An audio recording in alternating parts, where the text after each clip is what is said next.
Yo les amis, j'espère que vous allez tous très bien. Très content de vous retrouver dans cette vidéo. On débrief Portugal-Suisse. 6-1. C'est sur ce gros score, le plus gros score de cette Coupe du Monde, après le 7-0 de l'Espagne contre la Costa Rica, que le Portugal de Fernando Santos valide le dernier pied pour le quart de finale et affronteront le Maroc pour un autre duel des Méditerranéens encore. Comment alors le Portugal a réussi ce match presque parfait? Premièrement, c'est que le Portugal a été libéré. Et c'est le bilan de cette équipe pour la première période. La Suisse n'a pas fait une mauvaise mi-temps, mais les Portugais ont été plus mordants, plus conquérants, plus libérés. Les 11 titulaires étaient tous déguerrés sur le terrain. Et depuis que j'ai regardé Joao Félix jouer au foot, c'est la première fois que je l'ai vu comme ça, très libéré. Il veut peut-être quitter l'Atlético et appeler les gros clubs pour continuer sa carrière parce que c'est un joueur très talentueux aussi. Il s'est battu sur chaque duel. Il a pris les bonnes décisions à chaque passe, à chaque touche de balle. Et que dire de Gonzalo Ramos, le remplaçant du roi Cristiano Ronaldo, qui met un but très magnifique, frappe très puissante dans l'angle fermé de Yann Sommer. Il aurait pu même inscrire un doublé, mais cette fois-ci, Sommer gagne le duel. À noter sur cette action la superbe passe d'Otavio avant le tir de Gonzalo Ramos. Épreuve encore de ce Portugal libéré, Mbappé, du haut de ses 39 ans, s'élève comme LeBron James en NBA pour claquer sa tête. 2-0 pour le Portugal, et c'est mérité vu ce qu'ils ont montré lors de cette première période. Et deuxièmement, un Portugal libéré fait un Portugal spectaculaire. Dans la continuité de la première période, les Portugais n'ont pas reculé. Ils ont certes encaissé le but d'Akanji à la 58e minute, mais le but encaissé, c'était après le doublé de Gonzalo Ramos à la 51e et le but spectaculaire de Rafael Guerreiro à la 55e minute.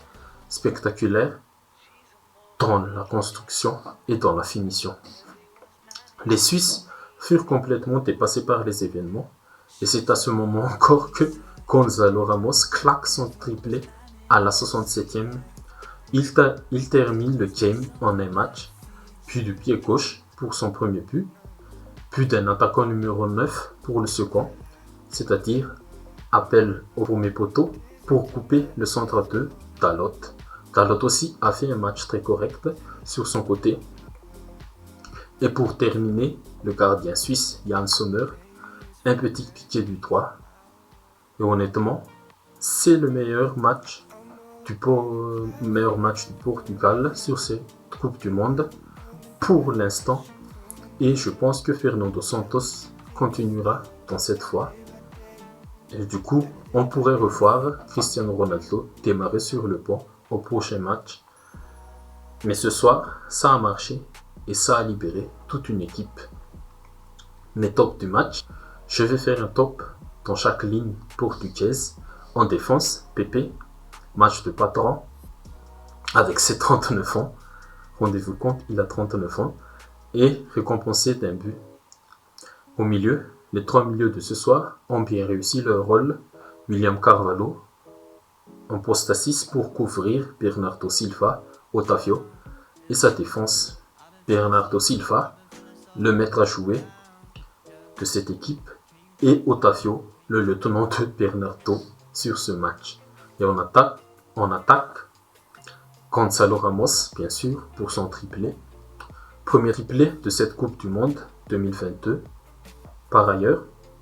Et premier triplé aussi pour lui en Coupe du Monde. Et je mets une petite étoile pour le match de Joao Félix. Le flop, ce collectif suisse n'a pu rien faire ce soir face à cette équipe portugaise très très très forte. Et maintenant, on a les affiches du quart de finale et on aura encore des très très beaux matchs. Ce vendredi à 22h, Pays-Bas-Argentine, du déjà vu. Avant ça, à 18h, Croatie-Brésil. Est-ce que la Croatie battra l'ogre brésilien? Samedi, à 22h, ce sera l'affiche de ces quarts de finale. France-Angleterre. Et avant ça, le Maroc fera-t-il l'exploit face au Portugal et se qualifier pour la première fois en demi-finale d'une Coupe du Monde? Et je ferai une vidéo pronostic et preview de ce match des quarts de finale qui sortira ce jeudi à 12h. Et bien sûr, je vais débriefer et résumer tous les matchs restants. On approche de la fin de cette Coupe du Monde, mais on espère encore des matchs spectaculaires et riches en émotions.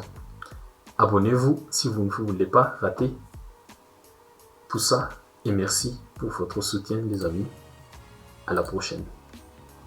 Merci.